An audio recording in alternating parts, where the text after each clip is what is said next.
Boa noite a todos. A Rede Record abre agora o debate entre os candidatos à presidência da República com a cobertura completa da Record News e transmissão simultânea pelo portal R7. Há exatamente uma semana do segundo turno, essa é uma oportunidade para você, eleitor, decidir o seu voto. E desde já eu quero agradecer a presença dos candidatos aqui no nosso estúdio. Dilma Rousseff, do PT, muito obrigada pela presença. E Aécio Neves, do PSDB, muito obrigada também ao senhor. O debate da Record favorece o confronto direto entre os candidatos para esclarecer melhor você de casa. O tempo para perguntas será de 45 segundos. Respostas de 2 minutos. Réplicas e tréplicas de 1 minuto cada.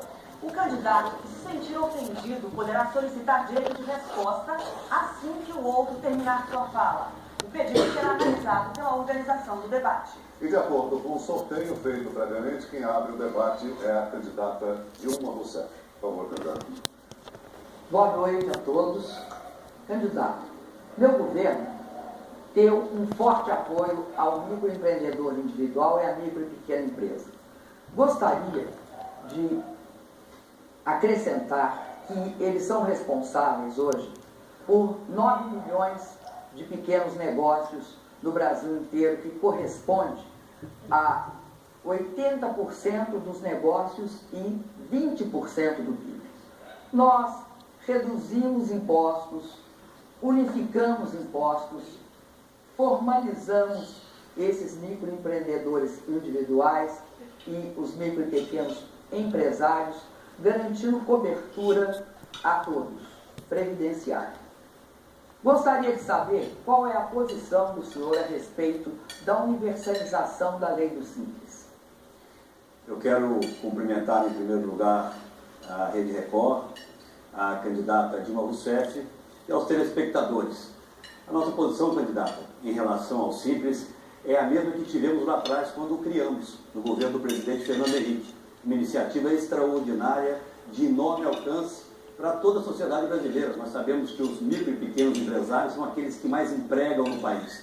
Depois, no Congresso Nacional, a bancada do PSDB apresenta a proposta do Super Simples, uma ampliação do Simples. Eu me lembro muito bem que o deputado Mendes Tami, deputado aqui do estado de São Paulo, foi um dos primeiros a propor o MEI, que é exatamente o microempreendedor individual a que a senhora se refere. Mas foi um conjunto de forças no Congresso Nacional que discutiram essa proposta e permitiram a que milhões de brasileiros pudessem ter desburocratizado a sua vida fiscal. O que nós temos é que continuar ampliando o alcance do Simples, como ocorreu nesse ano no Congresso Nacional, quando outras categorias, na verdade, houve a universalização do acesso de categorias que ainda estavam privadas desse benefício. Eu tenho dito, candidato, que uma das minhas prioridades absolutas, se vencer as eleições, se eu obtiver a honra de ter a maioria do voto dos brasileiros, isso do governo de simplificação do nosso sistema tributário, para os micro, pequenos, mas também para o conjunto da economia. Nós temos um sistema tributário extremamente complexo e oneroso. O conjunto das empresas públicas brasileiras gastam anualmente mais de 40 bilhões de reais apenas para movimentar a máquina pagadora. Mas essa iniciativa do Simples, depois do Super Simples e do MEI, permitiu que novos empregos fossem gerados no Brasil. A minha preocupação, candidata, é que nós estamos tendo um decréscimo na geração desses empregos. Apenas até setembro desse ano, em relação até setembro do ano passado, foram 418 mil postos de trabalho a menos gerados no Brasil. Candidato, o Simples cresceu 111%. Hoje são 9 milhões de microempreendedores individuais e de micro e pequenas empresas. Nós universalizamos o Simples agora este ano. Ao universalizarmos, isso significou 140 tipos de negócios que foram incluídos no Super Simples. Além disso, nós beneficiamos mais de 450 mil micro e pequenas empresas e microempreendedores individuais. E acabamos num processo de compromisso com o fim do abismo tributário, de tal forma que o microempreendedor e o MEI não podem mais ter medo de crescer. Agora, eu tenho um prazer imenso de ter feito o Pronatec Aprendiz, que beneficiará diretamente ao pequeno empresário, ao pequeno e ao microempreendedor. Por quê?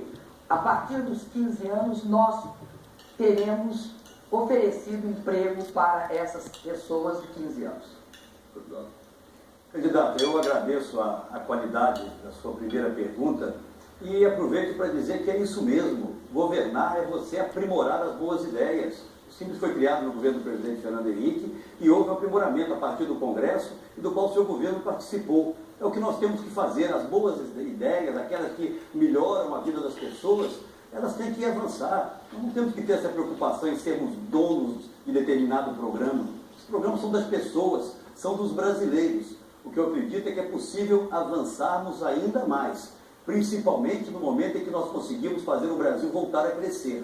Porque, infelizmente, com o crescimento que nós teremos esse ano, praticamente nulo, 0,3%, todos serão afetados, os grandes, os médios e principalmente os pequenos e os micros. Por isso, eu tenho enfatizado em todas as discussões das quais tenho participado a necessidade de resgatarmos a credibilidade da economia brasileira, atrairmos investimentos e permitirmos que a economia cresça, na verdade, como vem crescendo alguns dos nossos vizinhos. Candidato, agora o senhor segue com a palavra para fazer a sua pergunta em 45 segundos, por favor. Eu vou tratar também de um tema que interessa, tenho certeza, diretamente aos milhões de brasileiros que nos assistem aqui. Violência. Eu dizia no último debate que havia recebido um documento da Unicef que mostra que 24 jovens, 24 adolescentes são mortos todos os dias no Brasil. Nessas 2 horas, candidato, que estaremos aqui discutindo, espero eu, as questões que interessam aos brasileiros, 2 mães estarão chorando a morte de seus filhos por assassinato. Infelizmente, o governo federal gastou apenas 0,4% do seu orçamento em segurança pública. No passado, alguma coisa em torno de 7,9 bilhões de reais. Muito pouco para a grandiosidade, a complexidade dessa questão. A pergunta que eu faço, candidato, é aonde falhou o seu governo no enfrentamento da criminalidade e do avanço das drogas no Brasil? Candidato, não sei porquê, mas o senhor é muito pessimista em relação ao crescimento do país. Eu não concordo que o Brasil vai crescer 0,3%, candidato. Eu acho melhor o senhor rever suas contas. Agora, também, numa outra conta, o senhor está errando na questão do gasto com segurança pública. Todo mundo sabe que o governo federal não tem a responsabilidade constitucional da segurança. Nós queremos ter essa responsabilidade. Tanto é assim que, mesmo não tendo, gastamos do nosso orçamento 17 bilhões e 700 milhões de reais. Além disso, se comparar o meu governo com o governo do Fernando Henrique, o governo do Fernando Henrique gastava, em termos reais, 1,2 bilhão em segurança pública. Eu gasto em segurança pública 4,4 bilhões ano. Então, candidato, nós, de fato, investimos em segurança pública. Agora, tem um caso muito interessante para a gente tratar aqui, eu gostaria que o senhor respondesse. É o caso de Minas Gerais. O mapa da violência demonstra que de 2002 a 2012, houve um crescimento de 52% nos homicídios em Minas Gerais, enquanto no Sudeste como um todo, houve uma queda de 37% dos homicídios. De fato, eu acredito que tem mães chorando em Minas Gerais. Além disso, nós vemos também um fator muito importante lá em Minas Gerais. Dos 853 municípios, 443 possuem delegacia, os demais não possuem. Isso significa um incentivo ao crime, um incentivo à impunidade dos agressores e dos homicidas. Eu acredito que é muito grave também o fato de que 56% dos homicídios estão entre jovens de 15 a 29 anos. Candidato, eu vejo que a senhora, mais uma vez, mostra problema com os números. Em relação ao crescimento, não são cálculos meus, é a FMI, que diz que a expectativa de crescimento no Brasil é de 0,3%, lamentavelmente. Nós entramos em recessão técnica, como a senhora sabe, porque tivemos 2 trimestres seguidos de crescimento negativo.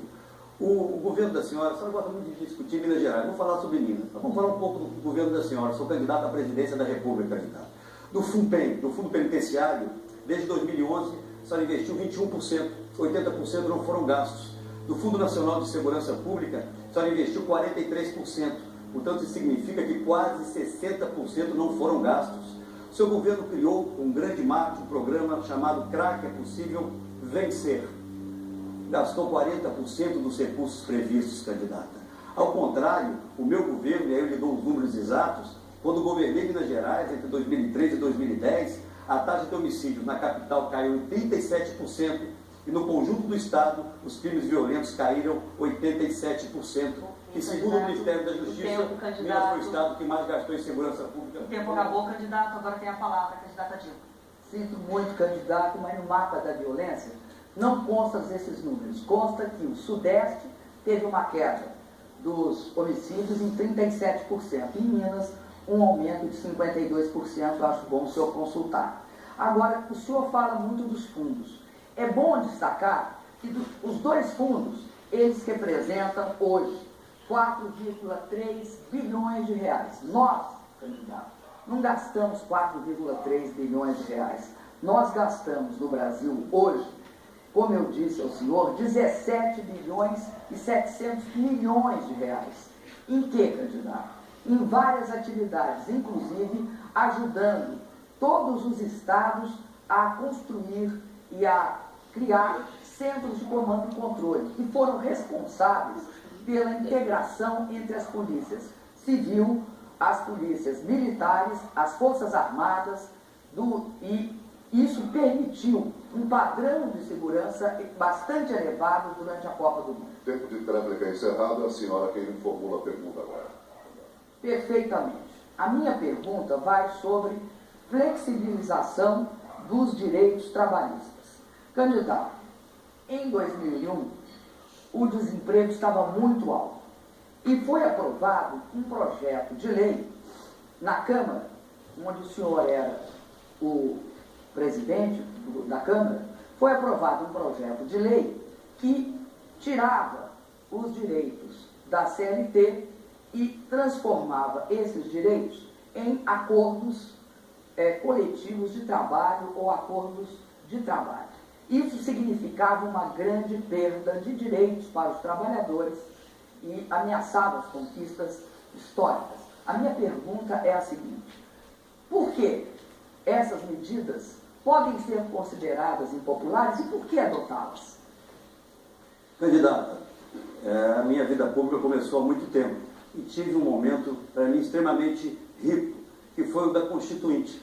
Eu fui constituinte, muito novo, fui eleito com uma votação extremamente expressiva no meu estado e participei da elaboração de todo o capítulo que garantiu o direito aos trabalhadores. Por isso, sou absolutamente fiel a eles. E quero ir mais além, candidata. Eu tenho dito durante toda a minha campanha que, se eleito for, além de garantir os direitos dos trabalhadores, eu quero ir mais. Eu quero, por exemplo, garantir o reajuste real do salário mínimo até o ano de 2019. Por isso, o meu partido, o PSDB, ao lado do Solidariedade, apresentaram essa proposta.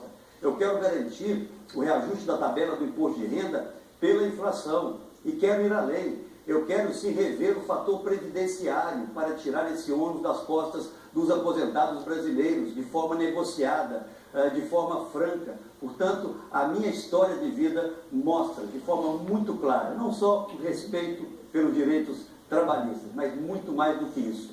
Eu, ao longo do meu período de governo em Minas Gerais, que a senhora quase que diariamente busca alterar ou busca trazer informações que não correspondem efetivamente ao que aconteceu no Estado, lá nós tivemos um diálogo franco com as centrais sindicais que ajudaram no desenvolvimento do nosso Estado. Os nossos indicadores, candidata, em todas as áreas foram extraordinários. Minas Gerais tem a melhor educação fundamental do Brasil, a melhor saúde de toda a região Sudeste, e todos os direitos trabalhistas do meu governo foram respeitados. Fiz um governo, candidata, que gostaria de fazer no Brasil, honrado, respeitando direitos e permitindo que Minas fosse um dos estados que mais crescesse durante todo aquele período. O que nós precisamos é que a mesma eficiência que tive em Minas Gerais chegue ao governo federal. Candidato, eu vou refrescar a sua memória. Em 2001, estava extremamente elevado o desemprego no Brasil. Naquela época, o projeto de lei 5873, que trocava os direitos consolidados na CLT por um simples acordo trabalhista, foi colocado na pauta. Seu partido chegou a votar esse projeto. O senhor colocou na pauta, seu partido votou. Este projeto, no entanto, o presidente Lula foi eleito e enterrou este projeto. E, na verdade, vocês, naquele momento, conseguiram um recorde nacional e internacional, com 11 milhões e 500 mil trabalhadores desempregados no Brasil. O Brasil só perdia para a Índia, que tinha 41. Por isso, candidato, eu acredito que não é verdade que você não tenha feito esta votação e seu partido apoiou. Candidata, mais uma vez eu a convido. Vamos debater o presente, vamos apontar caminhos para o futuro, trazer circunstâncias tão distintas quanto aquelas para hoje, na verdade não responder aquilo que os ouvintes querem ouvir. Por exemplo, por que a indústria está demitindo 100 pessoas por dia apenas no estado de São Paulo? Por que os empregos industriais foram embora do Brasil? Por que a nossa indústria está sucateada e participando hoje na formação do nosso PIB com algo em torno de apenas 13%, o que acontecia há 60 anos atrás? Por que tivemos nos últimos 6 meses os piores meses da década de geração de empregos, candidato? O que o seu governo vai fazer para que o Brasil volte a crescer, saia da lanterna do crescimento na nossa região? As pessoas estão extremamente preocupadas com o futuro, candidata. Não vamos fazer uma campanha olhando para o retrovisor da história, vamos fazer uma campanha olhando para o futuro. Os brasileiros querem ver o país crescendo, os empregos voltando a ser gerados e aí sim a confiança restabelecida, a confiança que hoje os brasileiros não têm mais. Quem faz a próxima pergunta agora é o candidato Aécio Neves. Por favor. Candidata, vamos falar de mais um tema extremamente importante para todos os brasileiros. Inflação. A senhora disse literalmente nos nossos últimos 2 encontros, no primeiro deles, de que a inflação está sob controle. Primeiro, último encontro do primeiro turno. Depois me disse de forma textual, eu fiz questão de anotar aqui, no último debate, tenho certeza que a inflação está sob controle. E disse mais, disse que se nós baixarmos a inflação para 3%, que é o objetivo do meu governo, isso ia gerar um enorme desemprego no país. Por que, candidata, que isso não acontece em países vizinhos nossos? Cito o exemplo do Chile, poderia citar outros que conseguem crescer bem mais do que o Brasil, controlando a sua inflação. Onde está o erro, candidata? Eu estou estarrecida com o fato, candidato, que o senhor não sabe que nós temos uma das menores taxas de desemprego da história, 5%. O senhor pode se esforçar bastante, mas jamais vai conseguir tirar de nós o fato que nós temos 5% de desemprego, a menor taxa de toda a história. O meu governo, candidato, ao contrário do seu, criou 5.600.000 empregos no Brasil inteiro. Isso são dados oficiais, candidato. Não adianta, porque todo mundo sabe que eles são oficiais. Agora, candidato, qual é o problema da nossa divergência em relação à inflação? Eu tenho um compromisso de combater a inflação de forma drástica e sistemática. A inflação não está descontrolada como quer vocês, até porque vocês jogam no quanto pior, melhor. Eu tenho certeza que a inflação está sob controle e ela está inteiramente controlada e isto é inequívoco. Agora, candidato, em alguns momentos você tem flutuações, mas os preços voltam para os patamares que devem ficar.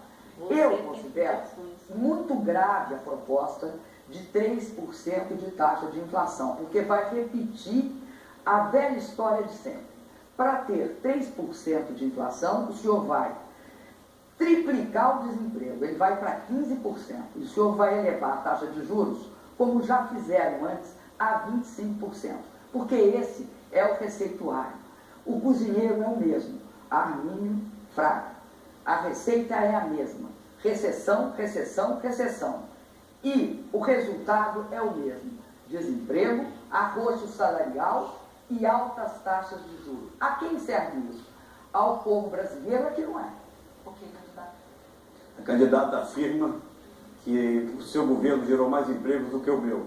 Eu não governei o Brasil, candidata, apenas para que fique aqui muito claro. Pelo menos não ainda. O Peru, candidata, é muito próximo a nós. Tem uma inflação de 3,2%, desemprego de 6% e cresce 3,6% esse ano. Vamos aqui ao Chile. Falei do Chile agora há pouco, uma inflação em torno de 4,4%, um crescimento de 2%. Ou mesmo o México, e uma taxa de desemprego de 6,6%. Ou mesmo o México, que cresce 3,9%, que cresce 2,4%, uma inflação de 3,9% e um crescimento de 4,8%. A verdade, candidata, é que as pessoas estão apavoradas. O jornal Globo desse final de semana mostra as pessoas no supermercado enchendo os carrinhos, fazendo de novo a compra do mês, o que existia há 15 anos atrás. A inflação está aí. É importante que você saiba, para a presidente da República não existe inflação, ela está sob controle, inequívoco, segundo ela. Para mim, não está. Muito obrigada. A senhora tem 1 minuto para a réplica. Candidato, vocês sempre gostaram de plantar inflação para colher juros. Esta sempre foi a sua política. E vocês governaram, sim, o Brasil. O Fernando Henrique Cardoso, o senhor foi líder e foi liderança daquele governo naquela época. Então, candidato, não lave suas mãos. O senhor tem responsabilidades no Brasil e tem de responder por elas. Agora, candidato, o senhor compara o Brasil com um país que eu respeito muito, que é o Chile, porque inclusive acolheu os exilados, que é um país do tamanho do Rio Grande do Sul, candidato. O Brasil vai ter de ser comparado, candidato, com os grandes países do mundo. Por exemplo, candidato, a Alemanha, que hoje, como todos os países da Europa, os grandes países da Europa, estão passando por grandes dificuldades. Então, candidato, vamos devagar com a sua comparação. Eu sei que o senhor acredita no Fundo Monetário Internacional, até porque vocês sempre recorreram a ele quando precisaram. Candidato, a senhora formula a pergunta agora ao candidato. Candidato, eu tenho uma pergunta a fazer para o senhor sobre uma coisa que eu considero extremamente importante, que é o fato do Brasil ter saído do mapa da fome. O Brasil, pela primeira vez na sua história, saiu do mapa da fome, o que significa um grande ganho para nós, que é o reconhecimento da ONU a esse respeito. Ao mesmo tempo, candidato, nós fizemos um imenso esforço no país nos últimos 12 anos para garantir duas coisas: a distribuição de renda, a melhoria dos empregos e dos salários, e garantir que o país tivesse um outro padrão, inclusive melhorando a vida de todos. Eu estou me referindo ao fato que a classe média no Brasil cresceu de forma expressiva. O que o senhor acha disso, candidato? Candidata, em primeiro lugar, eu tenho um orgulho enorme de ter podido participar de um momento transformador da vida nacional. Quando nós aprovamos o Plano Real, tiramos a inflação das costas dos brasileiros, contra o voto do seu partido, e tenho certeza que a senhora assume essa responsabilidade. Quando votamos a Lei de Responsabilidade Fiscal, que reordenou a vida dos entes públicos brasileiros, contra a posição do seu partido, e quando iniciamos os programas de transferência de renda, depois ampliados, candidato, pelo seu partido. O que me preocupa são os números muito pouco confiáveis do seu governo, candidato. Recentemente, o importante diretor do IPEA pede demissão, porque não foi a ele dada a oportunidade de discutir, de debater e divulgar números que mostram que houve, ao contrário, um aumento da pobreza extrema no Brasil nesse último período, candidata. Por quê? Que não foi possível que o IPEA, uma instituição tão respeitada por todos os brasileiros, pelo menos até agora, não pudesse dividir com os brasileiros esses números, candidato. Na verdade, o que nós estamos percebendo é uma contaminação muito grande de instituições que fazem com que o Brasil tenha possa ter confiança no seu futuro, pois nos apresentam a radiografia do nosso passado. O IBGE foi a mesma coisa, candidata. O IBGE, a senhora permitiu que se criasse uma crise enorme interna, porque não houve a liberação de determinados dados. Agora é o IPEA, a Embrapa na mesma situação. Essa é uma outra herança perversa desse governo. As nossas principais instituições, com uma enorme credibilidade, acabam hoje vendo seus números questionados. Está aqui uma boa oportunidade, candidata, para esse esclarecimento. Quanto mais, o Brasil vem melhorando, sim. Desde a estabilidade da moeda, o Brasil é um outro país. Agora precisamos avançar muito mais para superar a pobreza, candidato. Não nos preocuparmos apenas com as estatísticas, que parece ser a prioridade do seu governo. Candidato, o senhor questiona algo que o mundo reconhece.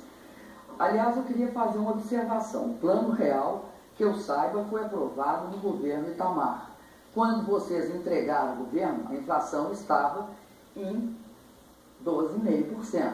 No ano anterior estava em 7,7%. Eu gostaria, candidato, de fazer a seguinte observação para o senhor. O Bolsa Família, durante todo o governo Fernando Henrique Cardoso, gastou o Bolsa Família, que vocês falam que é o Bolsa Escola, o gás, e outros, todos eles juntos, o que vocês chamam de seu Bolsa Família, a nossa origem, gastou 4,2 bilhões de reais. Sabe quanto 4,2 bilhões de reais equivale ao meu Bolsa Família, candidato? Há 2 meses. Vocês gastaram em 8 anos o que nós gastamos em 2 meses. Candidata, não faça isso com os brasileiros. Meu Bolsa Família não é seu Bolsa Família. Bolsa Família são daqueles brasileiros que mais precisam, espalhados por esse país e vivendo esse terrorismo pré-eleitoral de que o programa vai acabar se seus adversários vencerem as eleições. Candidata, não queria nem corrigi-la, mas vou corrigi-la mais uma vez. Ao contrário do que disse no último debate, quando terminou o governo do presidente Fernando Henrique, eram 5.100.000 famílias apenas no Bolsa Escola. A senhora não se lembra o nome dos programas? Eu lhe ajudo. O Bolsa Alimentação, o Vale Gás. O ato que cria o Bolsa Família, ele diz literalmente que o Bolsa Família é a união do Bolsa Escola, Bolsa Alimentação, Vale Gás e do Cadastro Único. Mas nós não queremos ser dono disso, ele é do povo brasileiro. Essa é talvez a marca, também uma marca perversa do PT, achar que os programas sociais lhe pertencem. Por isso eu apresentei uma proposta para que o Bolsa Família se transformasse num programa de Estado, definitivamente incorporado à LOAS, a Lei Orgânica da Assistência Social. Infelizmente, seu partido votou contra. Muito obrigada, candidato. Agora é a sua vez de perguntar novamente. Candidata, eu cobrei durante todos esses últimos debates uma posição da senhora em relação à Petrobras. Não obtive. Mas agora eu quero aqui fazer um reconhecimento de público. A senhora ontem reconhece que houve desvios na Petrobras. Eu me lembro muito bem que no Congresso, quando apresentamos a proposta da CPMI, éramos taxados de aproveitadores eleitorais. Pois bem, a senhora reconhece agora que houve desvios. O que eu lhe pergunto é o seguinte, candidata.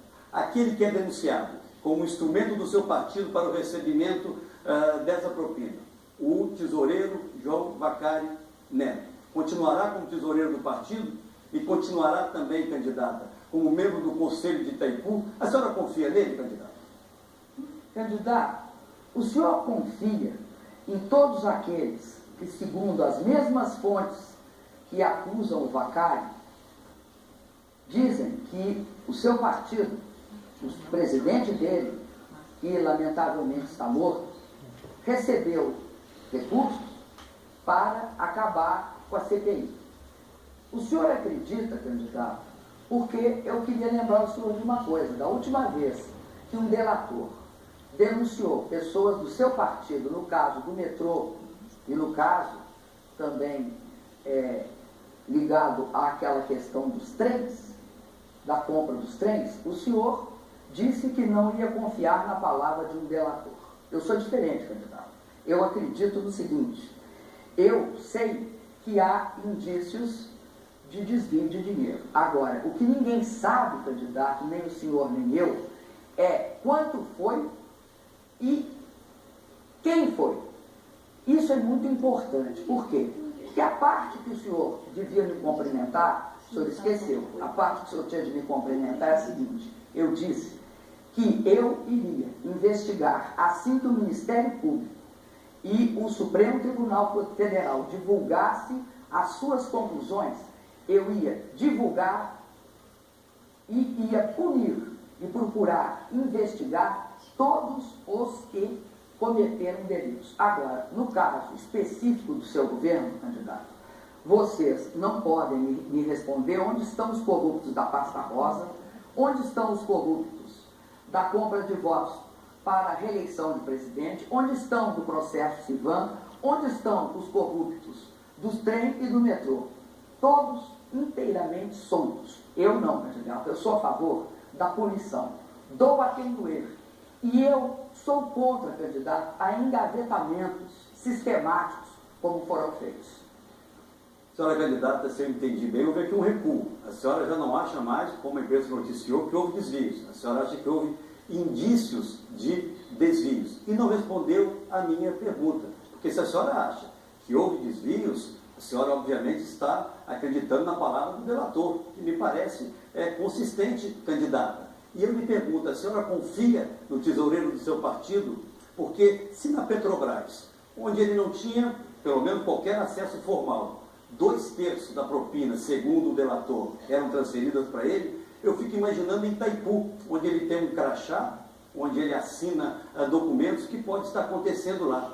A questão que fica para todos nós, candidata, é por que ao longo de todos esses anos não se tomou nenhuma providência para impedir que essas ações continuassem? Será que isso está acontecendo também, candidata, em outras empresas? Portanto, não estou falando apenas da corrupção, quero falar de algo que é essencial para mim, governança, candidata. E foi o que faltou na Petrobras, a senhora há de convir. Governança durante esses últimos 12 anos. Eu fico estarrecida do senhor falar de governança com aquela lista imensa, nunca investigada, sempre vai engavetada. Houve, nesse caso, candidato, o senhor outro dia me chamou, falou que eu tinha prevaricado.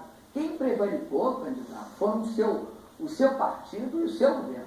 Agora, eu acredito que no caso específico dos que estavam envolvidos no recebimento de propina pelo ex-presidente, o temor, do PSDB, ele recebeu propina para acabar com uma CPI. Essa é a prática sistemática. Eu não, candidato, eu não faço isso. Eu mando investigar. Eu faço questão que a Polícia Federal investigue, candidato. Eu não transferi nenhum delegado para outro estado da federação para impedir investigação, como foi feito na pasta rosa.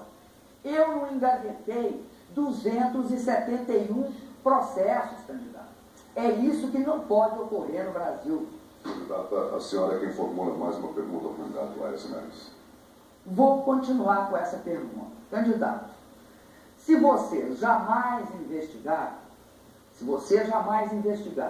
pasta rosa, jamais investigar todas as questões levantadas e de conhecimento amplo no Brasil, reeleição, compra de votos, Civan, todos os processos ligados ao metrô, o senhor acredita que essa não investigação é porque eles eram inocentes ou porque houve prevaricação de fato e houve incapacidade da Polícia Federal, que era dirigida por pessoas filiadas ao PSDB, em 2 momentos, e pelo engavetador-geral da República, eles cometeram, portanto, então, prevaricação, não investigando.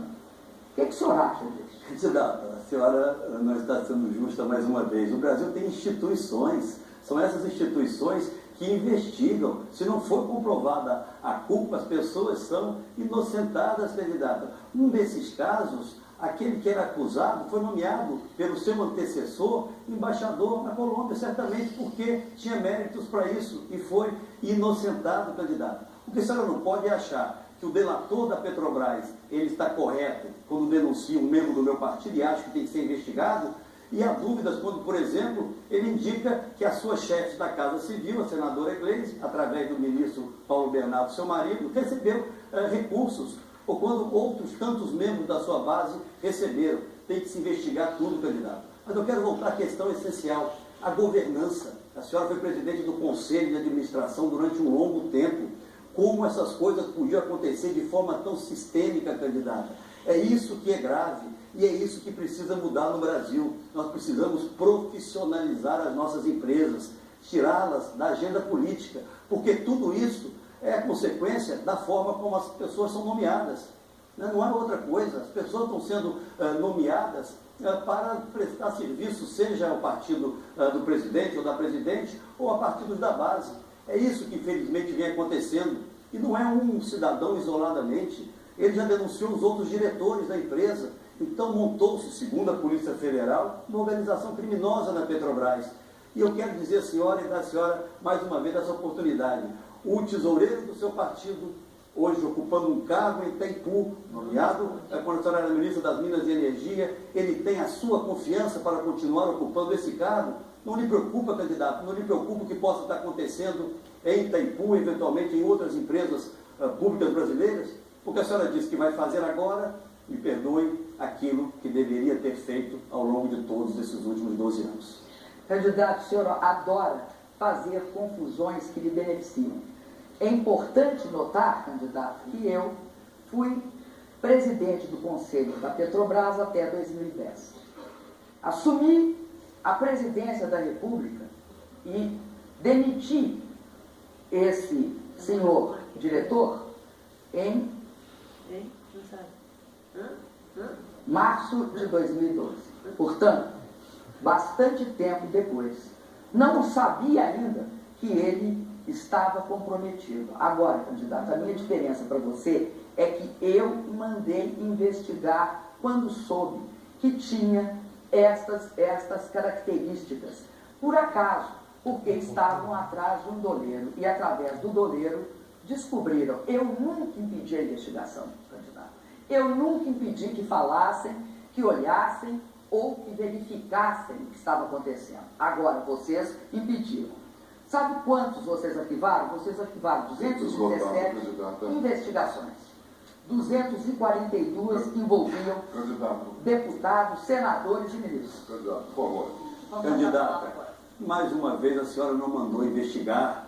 Que triste, um país onde o presidente da República é que determina quem seja investigado. Isso pode funcionar em algumas ditaduras amigas do seu governo, mas não no Brasil.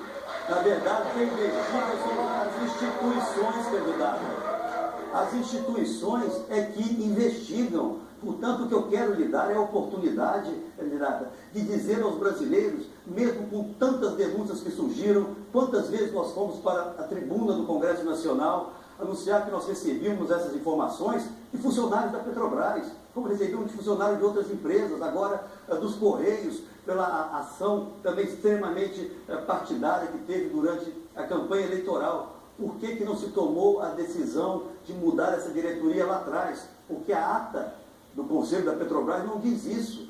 Diz que o senhor Paulo Roberto renunciou ao cargo e recebeu do seu governo os agradecimentos pelos relevantes serviços prestados a ele. Quais são esses relevantes serviços prestados pelo senhor Paulo Roberto? Esse tempo está encerrado para essa discussão. Agora é o senhor que faz a última pergunta desse primeiro bloco. 45 segundos, por favor. Candidato, vamos voltar a falar de um tema que certamente interessa em muito a todos e a todas os brasileiros. A qualidade da saúde pública. Não há um brasileiro, uma brasileira em qualquer parte desse país que não reclame da baixa qualidade do serviço de saúde. Eu me lembro muito bem, e agradeço aqui a presença do ministro, senador José Serra, que nós tivemos avanços muito importantes no seu período de governo, com os genéricos, em especial, talvez o mais marcante dele, com o programa Saúde da Família, extremamente importante. Ao longo desses últimos 12 anos, a participação do governo federal no financiamento da saúde vem diminuindo. Chegou em alguma coisa em torno de 55%, 56%, hoje está em torno de 45%. O que fazer, candidata Dilma, para nós melhorarmos a qualidade da saúde pública no Brasil? Candidato, apesar de vocês terem derrubado a CPMF, e imposto ao governo federal, como oposição, uma perda de 260 bilhões de reais, nós aumentamos e muito o orçamento da saúde em relação ao seu período de governo, ou melhor, ao período do Fernando Henrique, do qual o senhor foi líder e representou muito bem. Acontece, candidato, que a partir daí nós fizemos muitas atividades na área da saúde. Por exemplo, candidato, criamos o SAMU. E o SAMU hoje atinge 149 milhões, 150 milhões de pessoas. Este SAMU, que o senhor só implantou em 28% do estado de Minas. Criamos o Mais Médicos, que o senhor votou contra e combateu até um determinado momento. Eu não tenho clareza qual é a posição do senhor sobre os Mais Médicos. Gostaria que me esclarecesse, que hoje cobre 50 milhões de pessoas. Criamos também uma série de programas, como o Brasil Cegonha, como todos os outros programas, inclusive onde tem farmácia popular, que atinge 22 milhões de pessoas com remédios gratuitos de hipertensão e diabetes. Vamos fazer o mais especialidades. Mas, candidato, nós tiramos dinheiros e recursos porque aprovamos uma lei, a lei dos royalties, que atribui 25% dos royalties e 50% do fundo social para a saúde. Acredito, candidato, que esse vai ser um elemento fundamental para melhorar a saúde do Brasil e, de fato, precisa ser melhorada. Agora, candidato, o senhor disse que não tinha feito, mas ficou claro que o senhor não cumpriu o mínimo constitucional e investiu e desviou, aliás, da saúde 7,6 bilhões de reais. Obrigada. Candidata, a verdade sempre é verdade. Esse dado que a senhora não cansa de repetir, ele não é verdadeiro, candidato. O Tribunal de Contas do Estado atesta que nós cumprimos adequadamente a lei. Por exemplo, nesse caso específico, exatamente como o Rio Grande do Sul, seu governador Tarcísio Genro. E aproveito para mandar um abraço para o meu amigo Sartori, que disputa com ele as eleições. Nós temos avançado na nossa proposta de governo para que o Programa Saúde da Família, desprezado pelo seu governo, possa retornar. Eu não quero um programa apenas para chamar de meu. Eu quero não apenas mais médicos, eu quero muito mais do que isso, eu quero mais saúde. Mas como a senhora estava confusa em relação à nossa votação, nós votamos a favor sim, mas nós votamos também para que os médicos fizessem o revalida. E eu não posso aceitar essa discriminação que o seu governo aceita com os médicos cubanos, que deveriam estar recebendo o que recebem os médicos de outras partes do mundo que aqui estão. Mas vamos valorizar os profissionais de saúde do Brasil, candidato. É assim que nós vamos resolver definitivamente o drama da baixa qualidade da saúde pública, que a senhora não reconheceu aqui até agora. Muito obrigada. Agora só tem mais um minuto para a tréplica final desse bloco. O Ministério Público de Minas Gerais entrou sexta-feira contra o governo de Minas, porque o que eu falei outro dia, o senhor disse que não era verdade, é verdade. Vocês não cumpriram o mínimo constitucional na área da saúde. E também fizeram uma outra coisa. No período inteiro desviaram 7 bilhões e 600 milhões. Com que moral o senhor fala em saúde, eu não sei.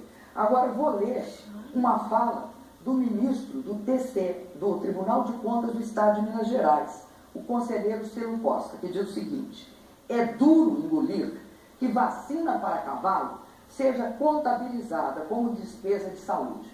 Esta é uma frase de um conselheiro do Tribunal de Contas. Portanto, candidato, a mim estarrece que o senhor tenha essa tranquilidade em falar de saúde. No caso do Mais Médicos, candidato, o senhor esquece que tem 1,8 médicos brasileiros formados no Brasil para ficar desempregado. O tempo está encerrado. Eu vou respeitar. Obrigada. Esse primeiro bloco de debate com os candidatos à presidência. Depois do intervalo, nós voltamos com novas perguntas entre os candidatos. Eleições 2014, o voto na Record.